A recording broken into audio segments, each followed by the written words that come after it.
BJP hapangno kebengkai Tripura Medical College ni kesekere nokhobai juda kokchil chawai bobagrakor agulini doliwo lahar himbotogo ogorka DIFI TYFI bangsalo bobagrakor agulini laharo himboto ongkori borongni sejamung no borok sejaka abon logologi osalni sejamung rel nutuine koknarka nobarun dev by Polash Bhumi ঢাকার বিনিময়ে medical কলেজে ছাত্রছাত্রীদের পরীক্ষায় pass করানো হয় এই দুর্নীতির বিরুদ্ধে মুখ্যমন্ত্রী স্বাস্থ্যমন্ত্রী নিরঞ্জন ভট্টাচার্য দুর্নীতি প্রমাণিত দোষীদের গ্রেফতার হয় না কেন?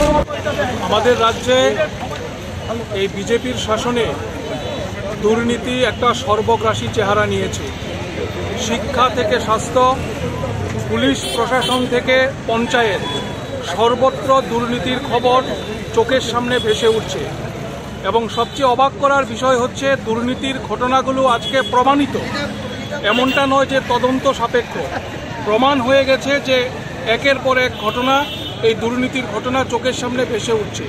ফলে আমরা ডিওয়াইএফআই এবং টিওয়াইএফ সিদ্ধান্ত নিয়েছি আমাদের রাজ্যের এই মুহূর্তে সবচেয়ে জ্বলন্ত যে ইস্যু, যে আলোচনার বিষয় দুর্নীতি, এই ইস্যু নিয়ে আমরা আজকে রাস্তায় নামছি এবং তার সাথে শাসক দলের মন্ত্রী, শাসক দলের সাধারণ কর্মীরা যেভাবে একের পর এক হুমকি, বিশেষ করে বামপন্থীদের সম্পর্কে বিশুদ্ধার করছেন, একটা থ্রেট কালচার আমাদের রাজ্যে তৈরি হয়েছে, তার বিরুদ্ধে প্রতিবাদ ধ্বনিত করবার জন্যে মানুষকে সংগঠিত হবার আহ্বান জানিয়ে আজকে আমরা ডিওয়াইএফআই এবং টিওয়াইএফ রাস্তায় নামছি। জুড়ে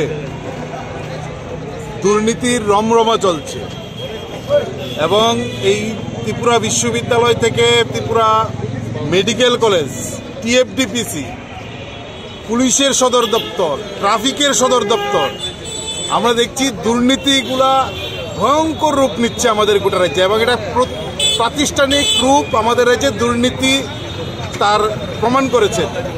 এবং তার থেকে আতঙ্কের বিষয় হচ্ছে দুর্নীতির মেইন আখড়াগুলো হচ্ছে আমাদের মাননীয় মুখ্যমন্ত্রীর দপ্তরগুলোতে, স্বরাষ্ট্র দপ্তরেই বড় ধরনের দুর্নীতি কেলেঙ্কারি ঘটনা উঠে আসছে।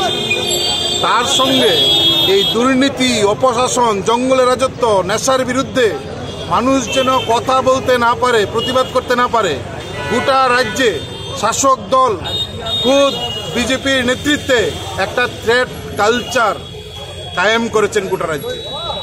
একদিকে দুর্নীতি, অপশাসন, আর অন্যদিকে হচ্ছে থ্রেট কালচার। আমরা তার বিরুদ্ধে মানুষের কাছে আমাদের কথা নিয়ে যাওয়া, এই ভয় মুক্ত হয়ে দুর্নীতির বিরুদ্ধে রাজ্যকে বাঁচানোর জন্য এগিয়ে আসার আহ্বান জানিয়ে আজকে ডিওয়াইএফআই এবং টিওএফ এই মিছিল আগরতলা শহরের মুখে করছেন। গোটা রাজ্যেই আমরা এই দুর্নীতির বিরুদ্ধে সরকারের মুখোশ আমরা খুলে দিতেই আমরা রাজপথে নেমেছি।